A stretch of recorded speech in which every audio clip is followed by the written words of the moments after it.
Listo, chicos, les doy la bienvenida. El día de hoy y durante esta semana vamos a estar desarrollando tres temas principales, ¿cierto? El primero es el proceso de descolonización, sobre todo la descolonización del mundo asiático. Vamos en orden cronológico, esto viene después de la Segunda Guerra Mundial. Vamos a estar viendo también lo que fue la Guerra Fría y por último vamos a ver un hecho muy importante que son los derechos de la mujer, desde un poquito desde su historia y como invitarlos a reflexionar en lo que pasa hoy. En este video entonces les voy a explicar un tema que se vuelve un poco extenso y que tiene muchos elementos, más que todo datos, todos sumamente interesantes y que espero que podamos seguir abordando en la clase, pues ya sincrónica, creo que le dice, y puedan resolver todas sus dudas. Espero estén atentas al video y atentos y que lo disfruten tanto como yo disfruté haciendo estas hermosas diapositivas. Lo primero que quiero es que partamos de entender que vamos a entender por descolonización, ¿cierto?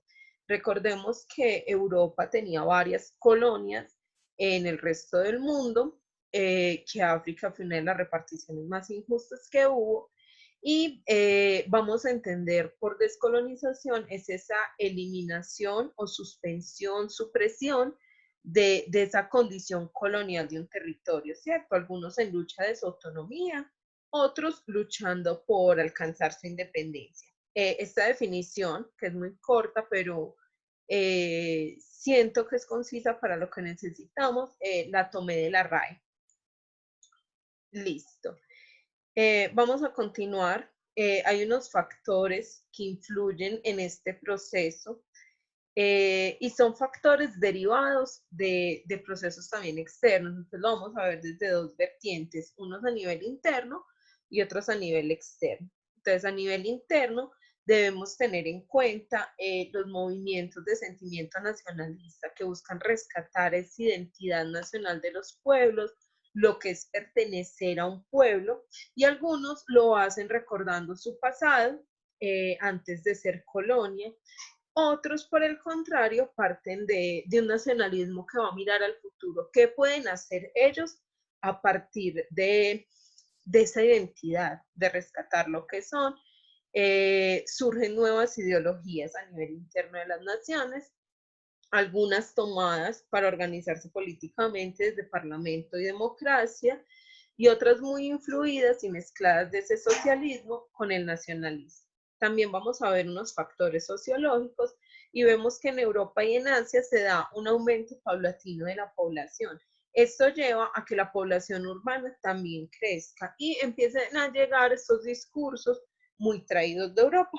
Y con esto pasamos también a los factores externos. Entonces, entre los factores externos vemos las consecuencias de esa Segunda Guerra Mundial. En la Segunda Guerra Mundial vemos una exaltación a esos valores nacionales, a esa autonomía, a esa libertad de cada pueblo. Pues obviamente estas colonias van a decir lo mismo, como vengan, ustedes están defendiendo una libertad, están defendiendo unas independencias, unas autonomías, pero solo para Europa no. También queremos que nosotros nos sean reconocidas estas cosas que ustedes están diciendo que tenemos y emprenden pues esta búsqueda. También muy importante, la Guerra Fría, no han visto el tema, pero sabemos que las potencias se reparten el mundo, que es lo que sabemos todos. Entonces, en esta repartición, ellos brindan apoyo a estas colonias. ¿Con qué fin? Pues con ganar, que cuando tuvieran su autonomía o se independizaran, fueran comunistas o fueran capitalistas.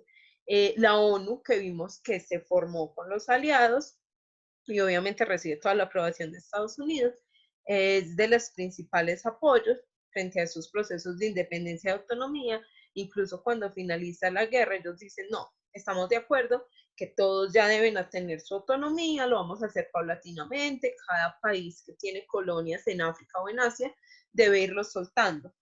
También fue muy importante que el papel de las iglesias. ¿Por qué? Porque los misioneros cristianos también se encargaron de llevar a estas comunidades esos discursos que andaban circulando.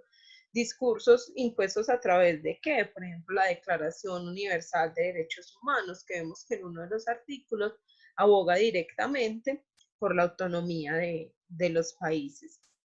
También vemos solidaridad de países que ya estaban descolonizados con países colonizados, como un apoyo ahí entre estas colonias.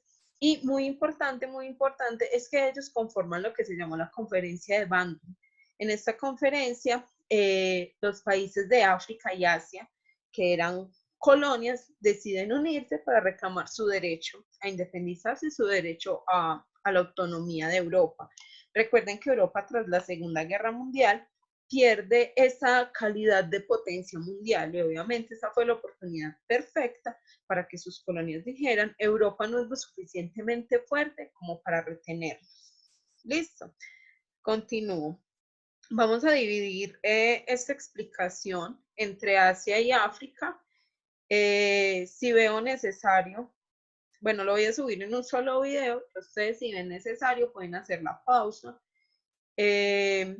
Porque cada una tiene sus características, por eso la necesidad de separar el proceso de descolonización de África y de Asia. Vamos a empezar con el de Asia, que nos hablan como un despertar, y hay unos elementos en común de la independencia de estos países asiáticos, y es un nacionalismo, recuerden la diferencia que les di, que parte por reafirmar una identidad cultural, un pasado. Entonces no es un nacionalismo que mira al futuro, sino un nacionalismo que está mirando al pasado y que buscan que se le respete esa independencia y esa autonomía, recobrando unos valores, unas tradiciones que les eran propias. El primer caso que vamos a ver son los países de Próximo Oriente. Estos países son los que conocemos también con el nombre de Oriente Medio y son los primeros que acceden a su independencia. ¿Por qué son los primeros? Porque eran antiguas dependencias del Imperio Turco Otomano, y el Imperio Turco Otomano, recordemos que participa en la Primera Guerra Mundial y es de los países, bueno, de los imperios que más pierde y tiene que ceder gran parte de su territorio pues a los demás, incluso darle la independencia, y varios de estos territorios estaban bajo el control de Gran Bretaña y Francia después de esa Segunda Guerra Mundial. Hablamos de qué países específicamente, pues los ubicados en la península arábiga, incluimos a Irak, Transjordania, que es la actual Jordania, Líbano y Siria. Siria estaba bajo el control de Francia, Irak creo que era de Gran Bretaña, y esta decisión o esta determinación se tomó por la Sociedad de Naciones. Después de esto, es ya en 1946, después de la Primera Guerra Mundial, no se vuelven a tomar determinaciones, quedan siendo protectorados de las potencias europeas, y para el 46 ya todos esos países antes mencionados es que logran su independencia. También vemos la independencia de la India y Pakistán, son países cerquita.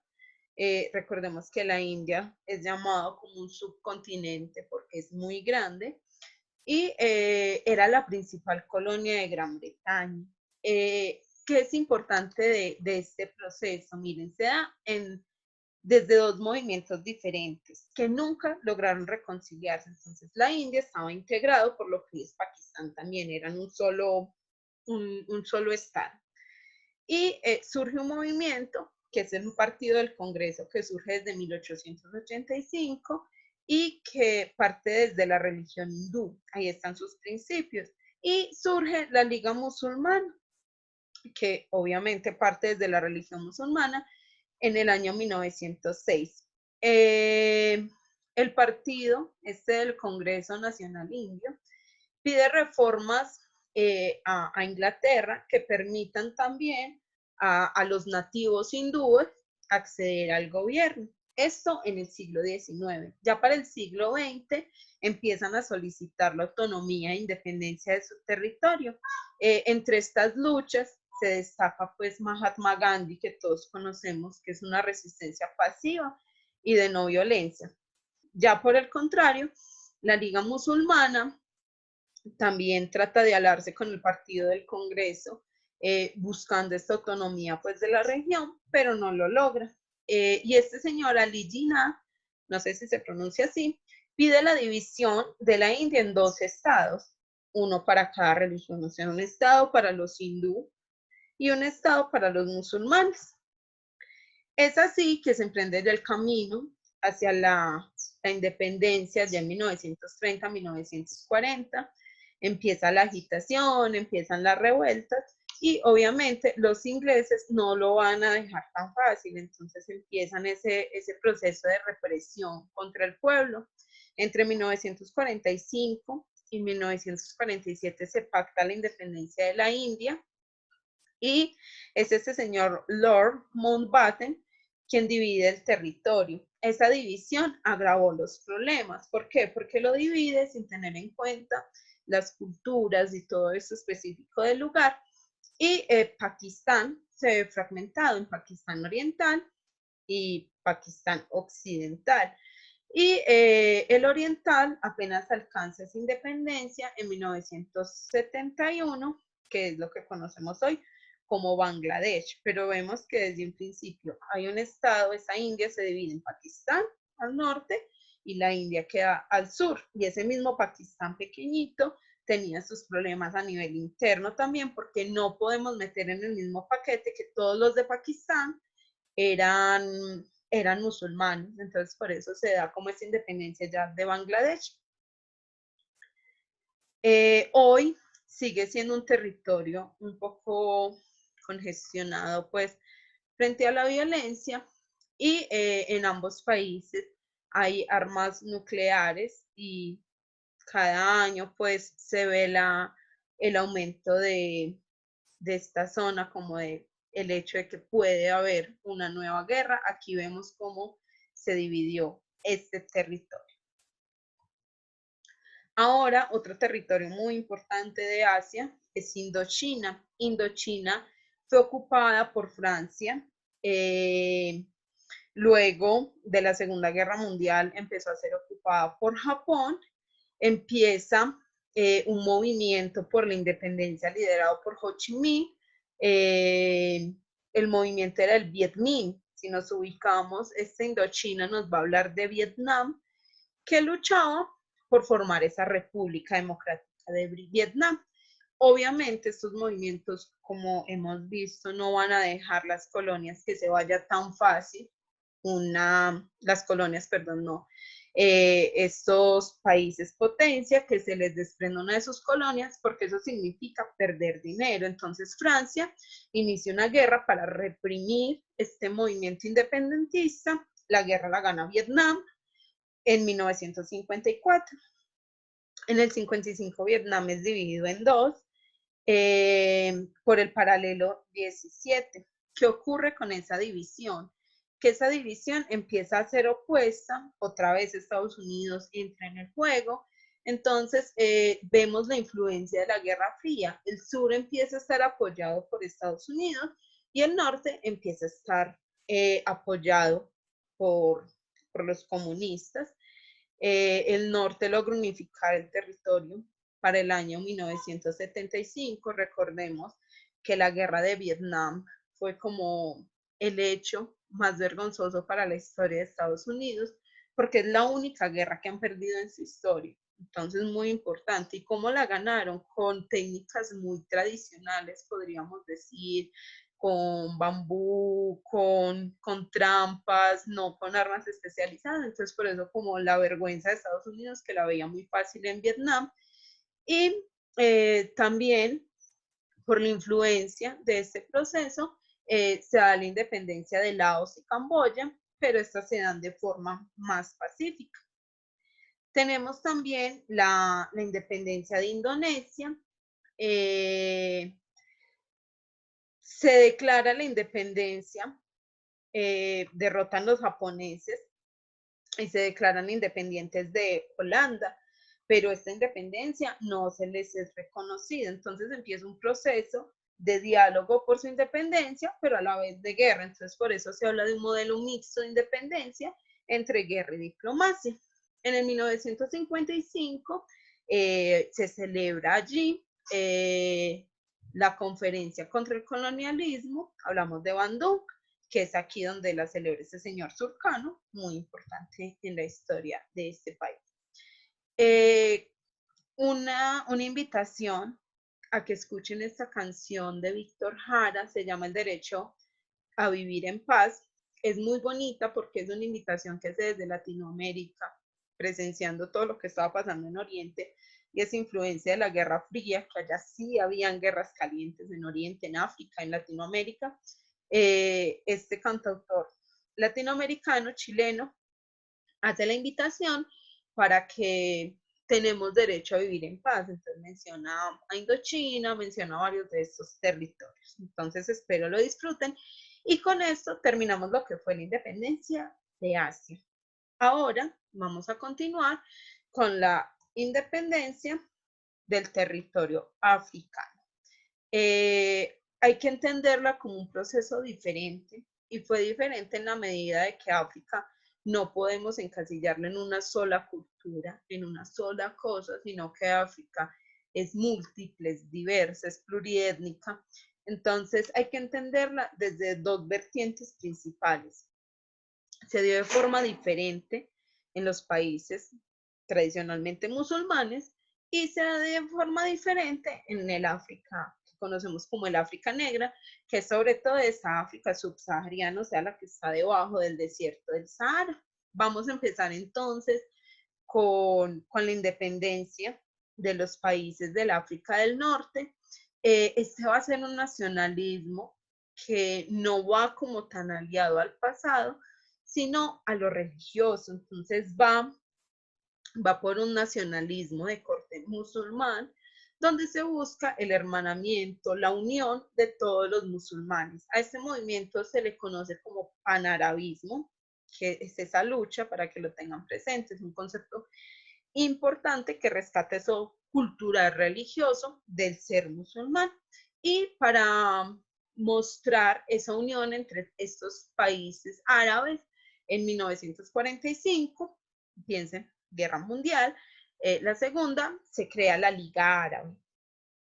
Empezamos por Egipto, que es el primero en obtener su independencia en 1922, pero esa no era como no era independencia del todo. Logra consolidarse como tal en el 37. Libia fue colonia de Italia hasta 1943. Pensemos que Italia en la Segunda Guerra no se vio muy bien librada, la tuvo Alemania que ayudar mucho, Mussolini ahí como flojeando, entonces empiezan a perder como fuerza. Hay petróleo en el subsuelo, ya vemos por qué la importancia como de mantener esta colonia. El petróleo ya era un combustible importante, hoy todavía sigue siendo, a pesar de la caída que ha tenido en los últimos días su precio, sigue siendo muy valioso. Entonces por eso como el afán de estas potencias, sobre todo Italia, por conservar a Libia.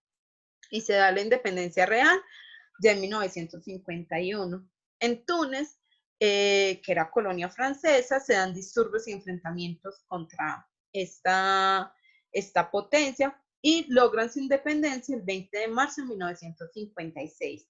Si prestamos atención, vamos a ver que la mayoría de independencias se dan entre la Primera Guerra Mundial y entre los 70 más o menos de este proceso, pero vamos a ver que muchos están como entre el 45 y el 60. Por último, en esta zona tenemos a Marruecos, estamos hablando del norte de África, se dan diversas revueltas contra la ocupación francesa y española. Francia y España lo abandonan, pues después de esta lucha deciden dejarlos libres para el año 1956. Hablamos de Argelia como un caso aparte de este norte de África, porque se da diferente. Miren, en Argelia no funcionaba como funcionaba en el resto de países la colonia. ¿Por qué? En Argelia vivían franceses, colonias francesas literal, colonias de franceses que viven en Argelia. Y esta gente que vivía en Argelia tenían obviamente más derechos que estos franceses que vivían en Argelia, más derechos que los argelinos. Entonces, por ese lado empieza la gente como molesta. Entonces, son colonias de 1830. En 1925, los argelinos realizan solicitud de su independencia. Para el 43, solicitan igualdad de derechos entre los argelinos y los franceses. Para el 47, surge el Estatuto de Argelia, donde se supone les iban a respetar unos derechos, pero no les fueron respetados, entonces se forman a su vez grupos armados para resistir como esta ocupación francesa. Empieza en 1952 esa guerra por la independencia. En el 61, piensen, pocos años, 9 años después, empiezan negociaciones que pongo entre comillas porque en realidad no había una intención real de Francia de que Argelia fuera un país independiente. Es el 1 de julio del 62 que se logra la independencia en medio también de esas revueltas que continuaron. ¿Qué ocurre? ¿Por qué es tan dramática la independencia de Argelia? Recordemos que había franceses viviendo en Argelia. Esos franceses deben abandonar Argelia cuando Argelia obtiene la independencia. Entonces, se van de Argelia y se calcula que más de 1 millón de franceses tuvieron que abandonar el país. Tenemos también en el norte la independencia del Sahara español, o sea, el territorio del desierto del Sahara, que le pertenecía a España. La independencia se da en 1975. Franco, recuerden que España está bajo una dictadura del general Franco, que fue muy dura, yo ya les había contado un poquito, promete un referéndum. Resulta que Franco se muere y esto no lo cumplen los demás. Entonces, lo que decide España es entregar este territorio que él tenía en el Sahara a Marruecos. Ya vimos que Marruecos ya era independiente para la época, por allá desde el 56. Entonces, no le consulta a los habitantes de ese Sahara español si quieren pertenecer a Marruecos. Entonces, ¿qué ocurre? Pues esta gente no le gustó, esta gente que habitaba ese territorio no se sentía marroquí, no se sentía representada por ese pueblo musulmán, entonces empiezan una lucha y aún hoy siguen esperando y reclamando ese referéndum para alcanzar su autonomía porque siguen perteneciendo a Marruecos, y este lo tiene que decidir la ONU. Entonces ahí estamos a la espera, sabemos que va a ser difícil que entreguen este referéndum tan fácil. Luego tenemos la independencia del África negra y se inicia en el periodo entre guerras el movimiento independentista, ¿cierto? 1919 en París empieza el Congreso Panafricano, donde empiezan ellos también a reclamar esa independencia de esas colonias. Ellos dicen que no están de acuerdo con las fronteras trazadas. Vimos, yo les decía que el mapa de Europa lo trazaron con regla sobre una mesa sin tener en cuenta los pueblos que habían. Entonces, unen pueblos rivales que no tenían nada en común, entonces es un país conformado por pueblos enemigos. Son conflictos más que todo internos por diferencias étnicas y vemos un suceso muy opuesto, que le genera a uno ruido. ¿Cuál es ese suceso? Es un socialismo unido con un nacionalismo que buscan esa independencia. Entonces vemos como a uno ya el socialismo mezclado con nacionalismo le suena raro. Vemos otro proceso, un proceso de independencia muy importante y lo vamos a ver por potencias. Entonces vamos a empezar por los territorios británicos, los territorios ingleses, cuando van alcanzando su independencia. El primero es Costa de Oro en 1957, que adquiere el nombre de Ghana. Luego vemos también una independencia de forma pacífica de Sierra Leona, Uganda, Tanzania, Zambia y Malawi. Luego tenemos Nigeria en 1960, cambian a una forma de república, gobierno de república en el 63, y empieza el conflicto interno entre las etnias. Yo ya les decía, cómo fue repartido este territorio, pues obviamente a nivel interno van a tener varias dificultades para consolidar una república o consolidar un estado fuerte. Vemos en Kenia que alcanzan la independencia en el 63. Esta independencia no fue fácil tampoco. Los blancos querían permanecer en el poder tras la independencia. Y en el 61 triunfa el partido Kenyan African National Union. Entonces se logra por fin consolidar ese proceso a través de vías democráticas. Y tenemos el de Sudáfrica, que es quizás uno de los más sonados por el régimen del apartheid, que sabemos que separaba a los blancos de los negros. Había ciudades de blancos y ciudades de negros. En un autobús, y se subía un blanco y tú eras negro, le tenías que ceder el puesto. Entonces vemos un régimen de segregación racial tremendo.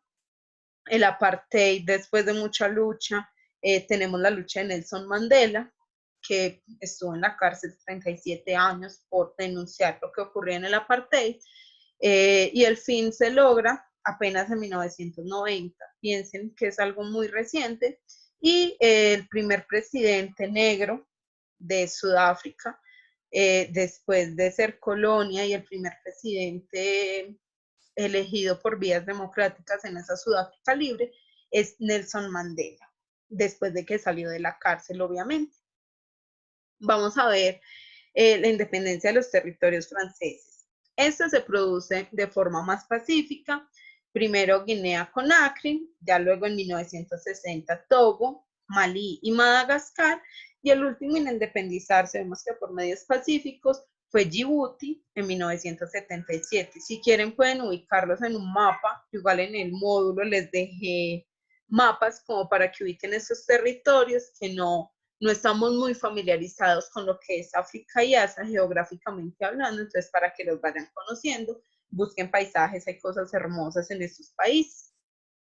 El resto de África negra, ya no hablamos pues específicamente de una potencia que tenía muchas colonias, sino que tenían pocas. Entonces vamos a ver el territorio de Bélgica, tenemos el Congo belga. En 1960 empieza este proceso de independencia, se extiende la violencia, se extiende la anarquía, o sea, un rechazo al Estado, un rechazo a toda forma de gobierno y de organización, y empiezan las luchas tribales, o sea, entre tribus. Apoyo de Bélgica para la independencia del norte y de Estados Unidos también, para que este territorio se independizara en la lucha pues con estas tribus. Y ustedes se preguntarán por qué Estados Unidos tan lindo ayudando a que este territorio se independice. Simplemente porque es que este territorio es rico en uranio, y uranio es un mineral sumamente costoso. Entonces vemos que la ayuda de Estados Unidos nunca es como tan inocente, y menos en estos contextos. Vemos ya las colonias portuguesas, Guinea-Bissau, 1974, y Angola y Mozambique para el 75. Ellos aprovechan que en Portugal, o sea, la potencia que los tiene dominados, sube un gobierno de corte dictatorial, de apellido Salazar el Señor. Entonces ellos aprovechan como este momento en que la potencia no está muy estable para independizarse. Namibia es el primero que se independiza de la potencia alemana. Después vendrá Sudáfrica, y esto es en el año 1990. Estas referencias lo saco de una página de historia muy chévere que se llama Sabuco, por si la quieren consultar. Espero les guste y nos vemos la próxima vez.